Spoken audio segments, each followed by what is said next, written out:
تایتان ها چجوری به وجود آمدن؟ آیا اونها از اول یک تایتان بزرگ و غول‌پیکر بودن یا اینکه مثل موجودات و آدمای عادی بودن و با یه سری از تغییرات بزرگ شدن و تبدیل به یک تایتان شدن؟ آیا شما جواب این سوالو میدونید؟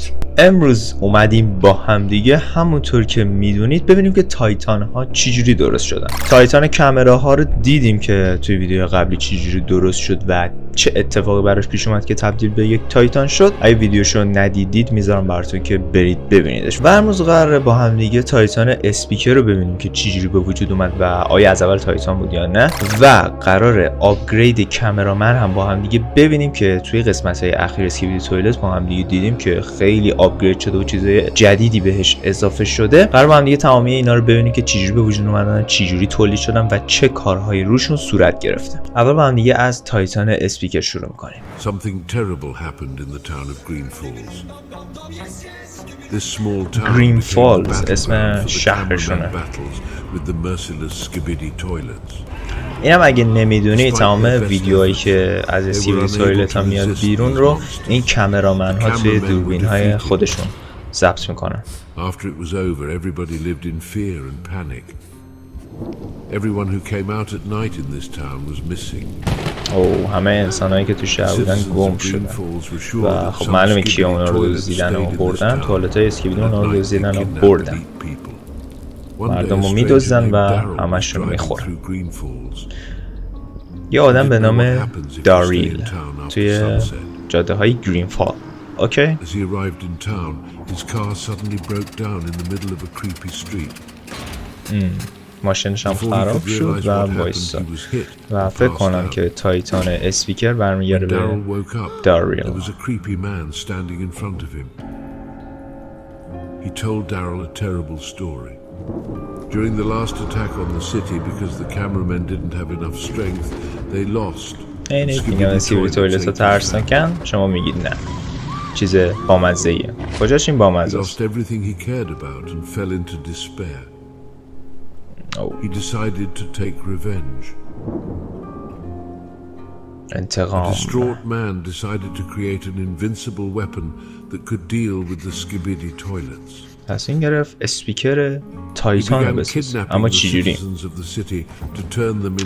اسکیبیدی توالت آدم ها رو نمیدزدید. این آدمه داشته میدزدیده اونا رو که روشون آزمایش و تحقیق انجام بده و به اسپیکر تبدیلش کنه. یعنی تایتان اسپیکر که با اسکیبیدی توالت ها مقابله کنن که این نتیجه آزمایش ها و تحقیقات این آدم بود که زد این همه انسان رو داغون کرد و ترکون. چقدر دارک و ترسناک. He learned all their weaknesses. It turned out that their weakest point was ultrasound. Sonography? Through his experiments, he developed a powerful weapon to destroy them. He promised Daryl that he would become the strongest of his creatures. Wow. Daryl had no choice. Everything had been decided for him. The next few hours of inhuman surgery and everything was ready. چقدر ترسناک. And his entire body was covered with modified speakers. Through genetic mutations and insane technology, Daryl grew several times larger and became a terrible monster. 7 برابر بزرگتر شد. اسپیکر تیوی. فکرشم نمی‌کردم انقدر داستان اسپیکر تایتان اینقدر دارک و ترسناک باشه و اصلا همچین تصوری نداشتم. فکر می‌کردم که یه دونه اسپیکر من حالا میره یه جایی مثل تایتان کامرا که ویدیوشو قبلا دیده بودیم، میره یه جایی حالا جهش ژنتیکی پیدا میکنه و بزرگ میشه. اصلا انتظار همچین داستان دارکی رو نداشتم ازش. حالا بریم سراغ ویدیوی بعدی که ویدیوی بعدی راجع به اسکیبیدی توالت ساینتیست، اسکیبیدی توالت دانشمند که توی ویدیوهای اخیر اسکیبیدی توالت هم دیده بودیم. Horrifying creatures were just ordinary humans, but they suffered the cruel fate of being subject این اسکیبیدی توالت ها قبلا یه انسان‌های معمولی بودن که این اسکیبیدی توالت ها میگیرن انسان‌ها رو روشون آزمایش انجام میدن که تبدیل به خودشون بشه و همشون از یک اسکیبیدی شروع شد به اسم اسکیبیدی ساینتیست که اسم اون اسکیبیدی توالت ساینتیست با پیزه. he was invited to join a team of scientists who specialized in the study of human mutations. جهش های انسانی اینا خدا وکیلی جهش های انسانی هن. The secret lab doors opened and something completely unknowable appeared before him. A horrible creature with a huge head, a toilet instead of a body, and a long neck. داستان ترسناک و وحشتناکی باید داشته باشه این The scientist was not scared. On the contrary, he was excited by this creature. He was asked to study this unknown creature and uncover his secrets. After conducting a series of experiments, he realized that the creature had incredible strength, did not age, never got sick, and had superhuman انسان‌های جهش یافته همونطور که خودشون میگن این موجوداتی که وقت پیر نمیشن، مریض نمیشن، نمیمیرن. سوپر هیومن که هوشش هم خیلی بالا بود و کلاً از ما انسان‌ها بهتر و برتر بود. دیگه ادامه داستان معلومه دیگه، این دانشمنده سعی میکنه یه همچین آزمایش رو انجام بده روی بقیه مردم و بقیه مردم هم تبدیل به اسکیبیدی توالت شدن. کلا میخواست به بشر خدمت کنه ولی گند زد توش. سوپر هیومن. نگاه کن آدم های بدبخت چیکار کرد.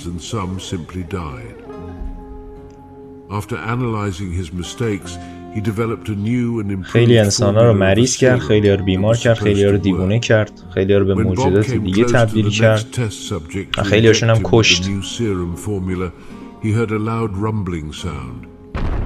Someone was trying to break into his lab. The secret squad who had assigned him to study the unidentified creature realized that he had tricked them.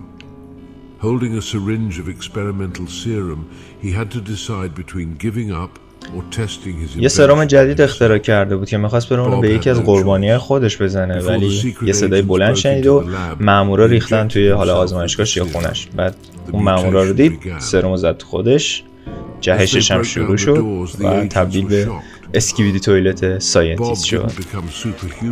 هایز. الان ما اسکیبیدی ساینتیستی که داریم اسمش از هایز.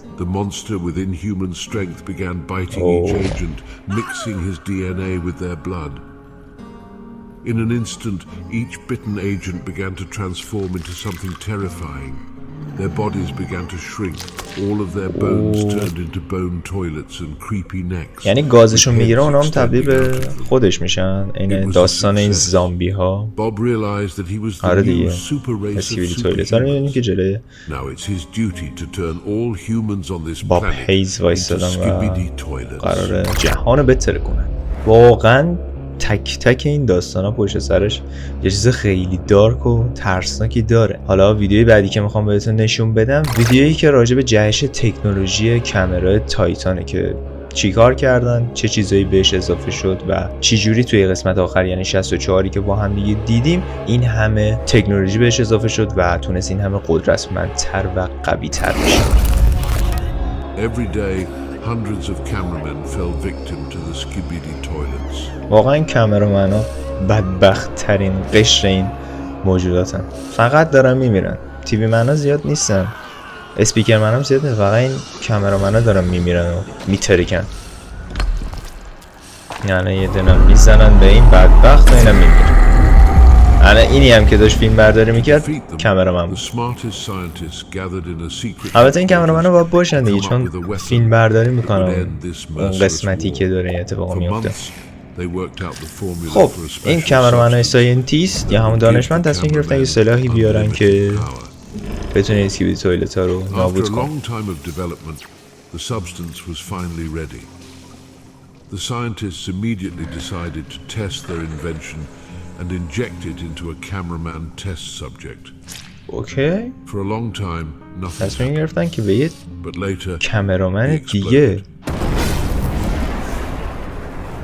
اوه نه. می‌خواستن روی کامرامن دیگه تست کنن اینو که کامرامن ترکید. بدبخت کامرامن. واو داوطلب. پس میام اسپیکر تایتان کامرامن اینجا چیکار است؟ The scientists decided to not give the whole dose of the substance at once. but to divide it into 3 parts. کل دوزشو به 3 After the قسمت تقسیم scientists کنن. injected the first dose of the substance into all test subjects, چقدر مادهش something خوشگله. terrible happened. Some of them exploded. بازم آزمایششون موفقیت آمیز نبود. بعضیشون چاق شدن، بعضیشون ترکیدن، بعضی دیگه شونم تبدیل به اسکیبیدی توالت شدن. واو. Only 24 cameramen out of 100 survived. The scientists decided to continue and injected a second dose into the test subjects. این بارم بدتر شد. This time it got even. اینجا هم نشون داد که این کامرامن نصفشون آدمن نصفشون ربات. دست آدم بود اونجا که داشت بهش سرم تزریق می‌کرد. اینا عقلشون رو از دست دادن، اون سرمو بهشون زدن، یه نفرشون زنده موند. خب They injected the last surviving cameraman with the remaining dose.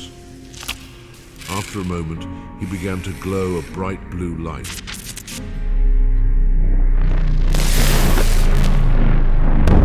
The last test subject exploded and created a vortex that sucked in all the surrounding. گردابه برای چیه دیگه؟ دارم گیج میشم. The vortex swallowed up the entire base. After absorbing all the power of the swallowed cameraman and the entire supply of experimental fluid, he emerged from the smoke and fire.